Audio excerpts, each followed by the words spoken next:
국무회의를 시작하겠습니다.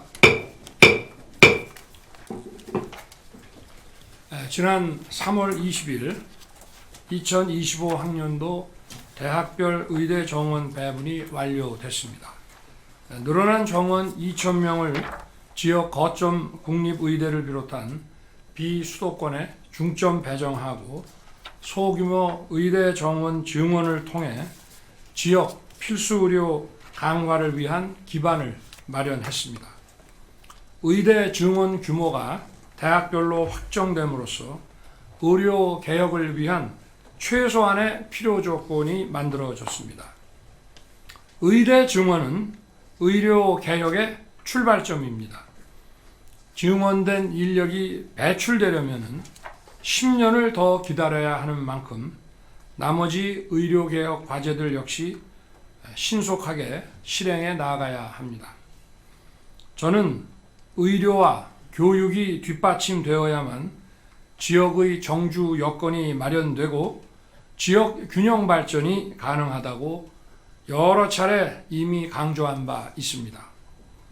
무너져가는 지역 필수 의료를 살려 의료 개혁뿐만 아니라 살기 좋은 지방 시대를 실현하고 필수적인 사회 서비스에 지역 간 격차를 해소하여 우리나라 전체의 지속 가능성을 강화할 것입니다.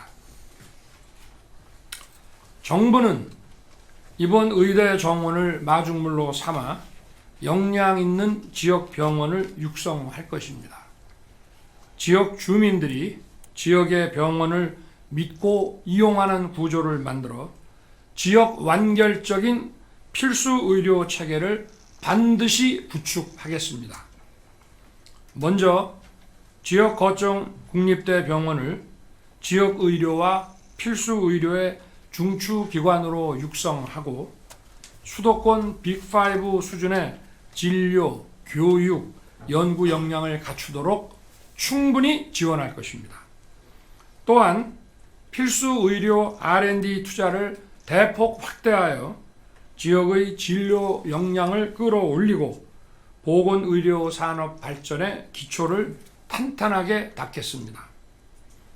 아울러 의료 체계에서 허리 역할을 하는 종합병원을 제대로 육성하여 대학병원에 꼭 가지 않아도 되는 질환은 2차 종합병원에서 안심하고 진료받을 수 있는 환경을 만들겠습니다. 필수 의료에 특화된 2차 병원과 전문 병원도 육성하여 골든타임이 중요한 중증 응급 환자에 대한 대응 역량도 높이겠습니다. 아울러서 소아, 분만 진료 역량도 함께 강화할 것입니다. 지역 거점 상급 종합병원과 2차 병원 간 진료 협력 체계를 구축하여 최중증 및 고난도 시술, 희귀병 진료와 일반 중증 및 경증 진료 간의 효율적인 분담 체계를 만들어 의료 자원을 효율적으로 활용하겠습니다. 이번 집단행동 대응과 경험을 토대로 평상시에도 제대로 작동할 수 있도록 의료 대응 체계 전반을 혁신하겠습니다. 이에 더해 정부는 증원된 의사 인력이 지역에 정착할 수 있도록 학생 선발부터 전공의 수련, 지역병원 근무에 이르기까지 전 주기에 걸쳐 지원 체계를 마련할 것입니다. 지역 의대를 졸업한 경우 수도권이 아닌 지역에서 근무할 가능성이 높고 특히 비수도권에서 전공의 수련을 받은 경우에는 수도권이 아닌 비수도권에서 계속 근무할 가능성이 더욱 높다는 연구 결과와 통계가 나와 있습니다. 먼저 해당 지역에서 고등학교를 졸업한 학생들이 해당 지역 의과대학에 진학하는 지역 인재 전형을 60% 이상으로 대폭 늘려 누구보다 지역을 잘 알고 그 지역의 생활 기반을 가지고 있는 지역 인재들이 고향에서 존경받는 의료인으로서 주민의 건강을 책임지도록 하겠습니다. 또한 지역 의대를 졸업하고 수도권 병원으로 수련을 받으러 올 필요가 없는 환경을 구축할 것입니다. 이를 위해 비수도권 수련병원의 전공의 정원 비율을 의대 증원과 연계해서 단계적으로 확대해 나가겠습니다. 환자들이 지역의 병원을 더 많이 찾게 되면 지역의 수련 병원도 늘어나서 선순환 구조가 만들어질 것입니다. 뿐만 아니라 상급 종합병원에 과도한 전공의 의존 시스템을 전문의 중심으로 개선하겠습니다. 연속 근무 시간과 보상 체계 등 전공의 수련 환경도 획기적으로 개선할 것입니다. 의대 교육에 있어 정부의 재정 투자와 지원을 아끼지 않겠다고 이미 여러 차례 말씀드린 바 있습니다. 2025학년도 입학생들이 본과 과정을 시작하는 2027년까지는 3년이라는 준비 기간이 남아 있기 때문에 필요한 시설과 기자재를 충분히 지원하겠습니다. 대학별 수요 조사 결과를 바탕으로 4월 중에 의학교육 여건 개선 방안을 마련할 것입니다. 정부는 의대 증원에 멈추지 않고 의료 인력 확충, 지역 의료 강화, 의료 사고에 대한 사법 리스크 합리화, 공정한 보상체계 확립 등 의료개혁 4대 과제를 조속히 실행해 나갈 것입니다. 이에 따라 전공의 수련체계 개편, 계약형 지역 필수 의사제 도입, 의료 전달체계 개편, 필수 의료 공정 보상, 비급여 관리, 의료 사고에 대한 사법 리스크 안전망 구축을 비롯하여 의료 체계를 정상화하기 위한 구체적 방안을 조속히 마련할 것입니다. 다음 달에 발족될 대통령 직속 의료개혁특별위원회에 의료계를 비롯한 각계 전문가들이 참여하여 머리를 맞대고 의료개혁의 구체적인 방안을 논의할 것입니다. 일부 의대 교수들이 어제부터 사직서를 제출하기 시작했습니다. 의대 교수진을 비롯한 의료인 여러분, 의료개혁을 위한 정부와의 대화에 적극 나서주시기 바랍니다. 그리고 제자인 전공의들이 하루빨리 복귀할 수 있도록 설득해 주시기 바랍니다. 국민 여러분, 불편함이 있더라도 정부의 의료개혁을 믿고 지지해 주셔서 감사드립니다. 우리 정부의 의료개혁은 처음부터 끝까지 국민의 생명과 건강을 보호하기 위한 것입니다. 국민들의 불편함을 최소화할 수 있도록 진료 대책을 보다 면밀하게 점검하고 특히 중증 진료와 응급 진료에 공백이 없도록 철저하게 대비하겠습니다. 오늘 국무회의에서 저를 포함한 모든 국무위원들이 아주 특별한 배지를 가슴에 달았습니다. 6.25 전쟁 무렵과 그 이후 북한에 잡혀서 아직 돌아오지 못하고 있는 국군 포로, 납북자, 억류자들을 잊지 말자는 물망초 배지입니다. 14년 전 오늘 제정된 6.25 전쟁 납북 피해 진상 규명 및 납북 피해자 명예회복에 관한 법률의 취지를 되새기면서 국군 포로, 납북자, 억류자 전원을 가족과 대한민국의 품으로 돌아오게 만들겠다는 의지가 담겨 있습니다. 속절없이 수십 년의 세월이 흐르면서 이제 고령이 되신 피해자분들과 그 가족의 아픔이 더욱 깊어지고 있습니다. 정부는 북한의 불법적이고 반인륜적인 처사를 규탄하며 우리 국민의 송환을 지속적으로 촉구해 왔습니다. 작년 8월 한미일 캠프 데이비드 정상회의에서도 저와 바이든 대통령, 기시다 총리는 납북자, 억류자, 국군 포로 문제 해결을 위한 삼국 공동 의지를 천명했습니다. 국민을 보호하는 것은 국가의 가장 중대한 책무이자 국가가 존재하는 근본적인 이유입니다. 국군 포로, 납북자, 억류자 한 분 한 분은 최소한의 인권조차 보장되지 않은 북한에서 언젠가는 대한민국으로 돌아갈 수 있다는 희망의 끈을 놓지 않고 계십니다. 정부는 이분들 모두가 가족의 품으로 돌아오실 수 있도록 최선을 다하겠습니다. 아울러 오늘 3월 26일은 우리에게 또 다른 중요한 의미가 있는 날입니다. 14년 전 북한 잠수정의 어뢰 공격으로 우리의 천안함이 폭침당했습니다. 국가와 국민을 지키다가 장렬히 산화한 46분의 용사들과 수색 작전 중에 순직한 한주호 준이의 고귀한 희생을 결코 잊지 않을 것입니다. 정부는 북한 정권의 어떠한 도발도 절대 용납하지 않을 것이며 반드시 혹독한 대가를 치르게 할 것입니다. 이 땅의 자유와 평화를 철통같이 수호하는 것이야말로 나라를 지킨 영웅들을 영원히 기억하고 고귀한 희생을 헛되이 하지 않는 길입니다. 그런데도 아직도 우리 사회 일각에서는 북한의 천안함 폭침을 부정하고 있습니다.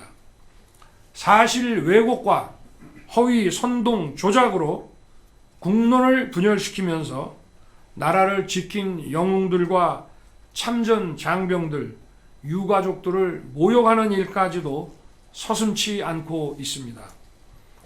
이는 국가 안보를 무너뜨리고 국민 안전을 위협하는 것입니다. 강력한 안보가 뒷받침되지 않는다면 우리의 자유, 평화, 번영은 물론 자유민주주의와 시장경제라는 우리의 정체성도 결코 지킬 수 없습니다. 반국가 세력들이 국가 안보를 흔들고 국민의 안전을 위협하지 않도록 우리 모두 힘을 모아야 하겠습니다. 오늘 회의에서는 2025년도 예산안 편성 지침을 논의합니다. 저는 올해 1월 1일 신년사에서 문제 해결을 위해 행동하는 정부가 되겠다고 말씀드렸습니다. 이를 위해 매주 민생 토론회를 개최하여 전국의 현장에서 국민, 기업, 지역의 생생한 목소리를 듣고 있습니다. 내년도 예산안은 민생 토론회 현장에서 제기된 민생 과제에 대한 해답을 담아 편성할 것입니다.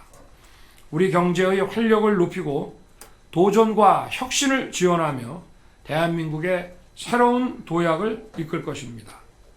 먼저 산업과 기업 전반의 역동성을 높이기 위해 혁신 생태계 조성에 대한 지원을 확대하겠습니다.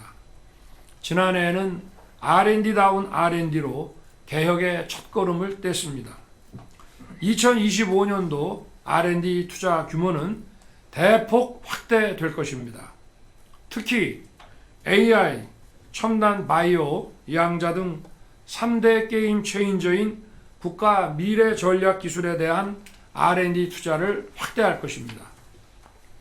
이러한 투자 확대와 함께 도전적이고 혁신적인 R&D에 대한 예타를 면제하고 연구 장비를 적시에 도입할 수 있도록 시스템 개혁을 추진할 것입니다. 아울러 우리 정부의 핵심 국정 운영 기조 가운데 하나인 두터운 약자 복지를 촘촘하게 구현하겠습니다. 국방, 치안과 같은 국가의 본질적 기능을 지원하여 튼튼한 안보, 안전한 사회를 만드는 데 한치의 소홀함도 없도록 할 것입니다. 우리 사회가 직면한 다양한 과제를 해결하고 더 큰 미래를 열 수 있도록 온 힘을 쏟겠습니다. 이번 예산안에는 역대 최저를 기록한 출산율을 끌어올릴 수 있도록 저출산 대응 지원도 더욱 확대할 것입니다. 또한 우리 청년들이 경제적으로 자립하고 미래를 준비할 수 있도록 일자리와 자산 형성 지원을 강화하겠습니다. 주거비와 학자금 같은 생활비 부담을 확실하게 덜어주고 학업에 집중할 수 있도록 하겠습니다. 이를 통해 청년들이 마음껏 꿈꾸는 나라, 청년의 도전으로 활력이 넘치는 나라를 만들 것입니다. 각 지역의 경쟁력이 높아야 국가 경쟁력도 높아집니다. 지역이 스스로 성장 동력을 발굴하면 중앙정부가 지원하고 이를 통해 기업과 인재가 모여드는 살기 좋은 지방시대를 열겠습니다. 지역 거점을 중심으로 지역의 대학과 산업이 연계하여 양질의 일자리를 창출하고 지역의 활력을 도모하겠습니다. 광역 교통, 의료, 문화와 같은 생활 환경과 인프라 개선도 확실하게 지원할 것입니다. 아울러 우리 정부는 출범 직후부터 건전 재정 기조를 확립했습니다. 불효불급한 지출은 확실하게 줄이면서도 정부가 반드시 해야 하는 일에는 아낌없이 재정을 지원한다는 철학으로 국가 재정을 운영해 왔습니다. 국민의 세금을 한 푼도 낭비하지 않고 국민의 삶을 개선하고 경제를 성장시키는 데 잘 쓰겠습니다. 첫 단추인 편성 지침을 시작으로 이제 내년도 예산 편성 절차에 본격 돌입하게 됩니다. 9월 국회에 제출할 정부 예산안에 오늘 심의하는 편성 지침의 철학과 방향이 충실하게 반영되도록 국무위원들께서 각별히 관심을 갖고 챙겨주시기 바랍니다. 우리 정부는 정치 왜곡과 선동으로 훼손된 자유민주주의와 시장경제를 복원하고 민생에 부담을 주는 과도한 세제와 규제를 정상화하고 있습니다. 정부 출범과 동시에 양도세 중과 제도를 유예하고 보유세 부담을 2020년 수준으로 되돌리는 등 지난 정부의 징벌적 과세를 바로 잡았습니다.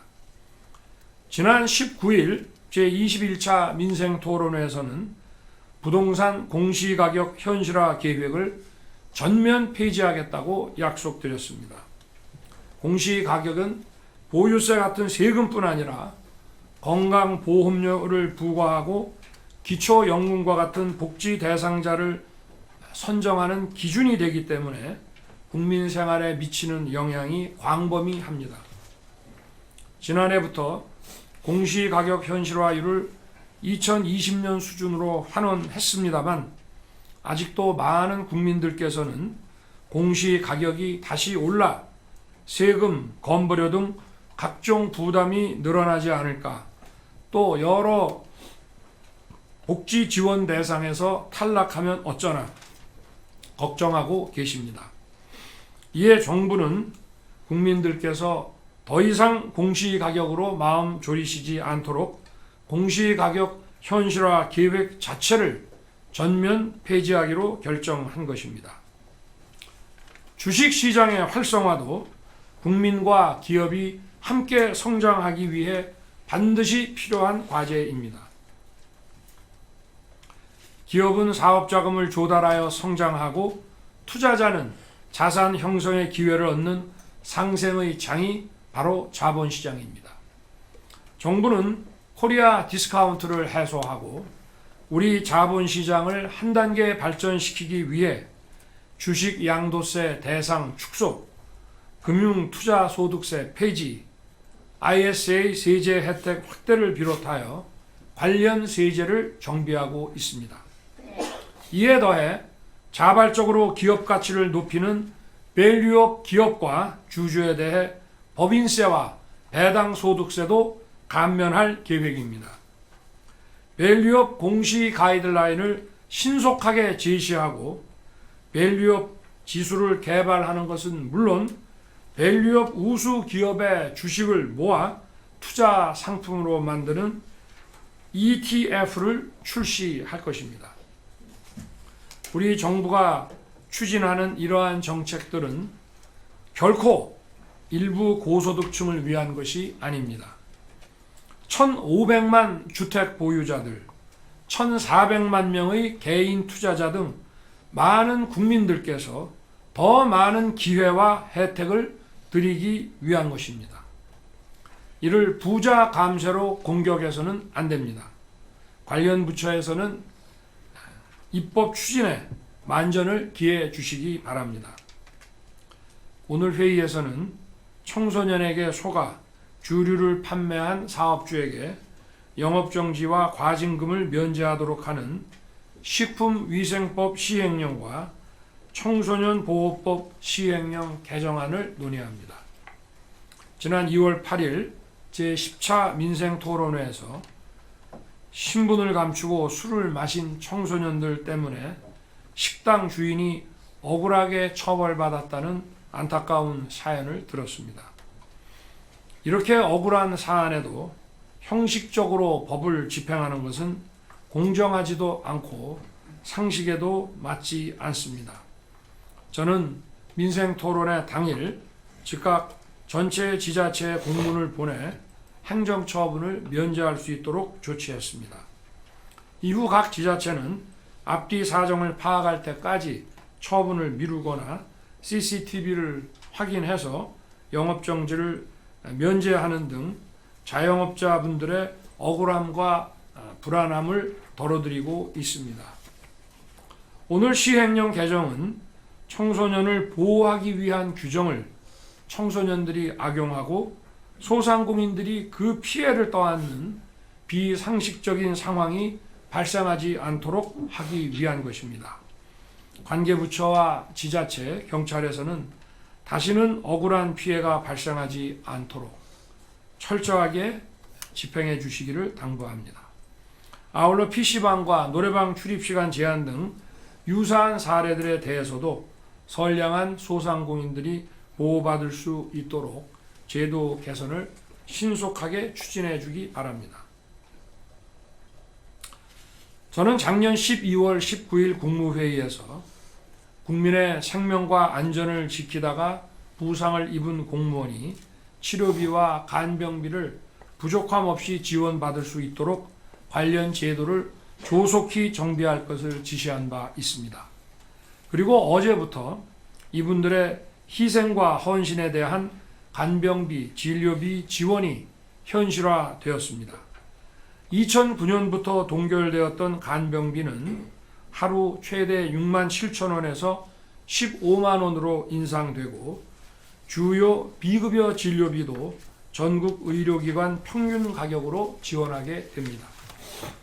이번 지원 확대를 통해 위험한 직무를 수행하다 다친 공무원들이 마음 편히 치료받고 쾌차하여 직무에 복귀하길 기원합니다. 아울러 개편된 제도가 현장에서 잘 작동할 수 있도록 인사혁신처와 관계부처는 만전을 기해 주기 바랍니다. 앞으로도 우리 정부는 국가와 국민을 위한 공직자들의 희생과 헌신에 대해 합당한 보답을 할 수 있도록 최선을 다할 것입니다. 이제 이틀 뒤면 제22대 국회의원 공식 선거 운동이 시작됩니다. 민주주의 정치 시스템의 핵심인 선거가 공정하고 투명하게 치러질 수 있도록 정부가 총력을 다해 뒷받침해야 합니다. 무엇보다 많은 국민들께서 주권자의 신성한 권리를 행사하실 수 있도록 지원하는 것이 중요합니다. 국민들께서 안심하고 투표할 수 있는 환경도 갖추어야 합니다.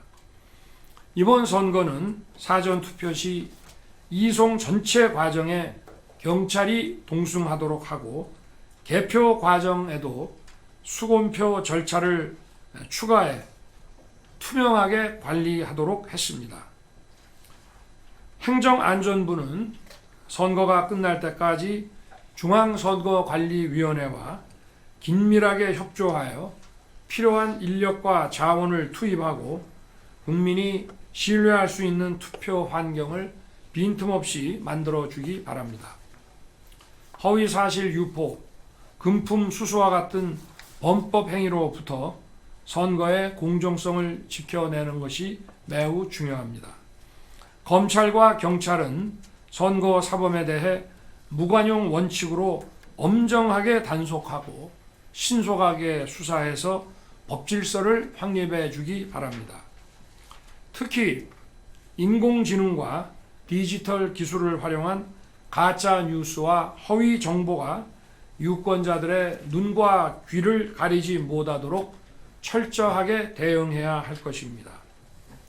딥페이크와 같은 새로운 양상에도 능동적으로 대처해 주기 바랍니다. 아울러 국무위원들께서는 선거 기간 동안 공직기강 확립에 더욱 만전을 기해 주기 바랍니다.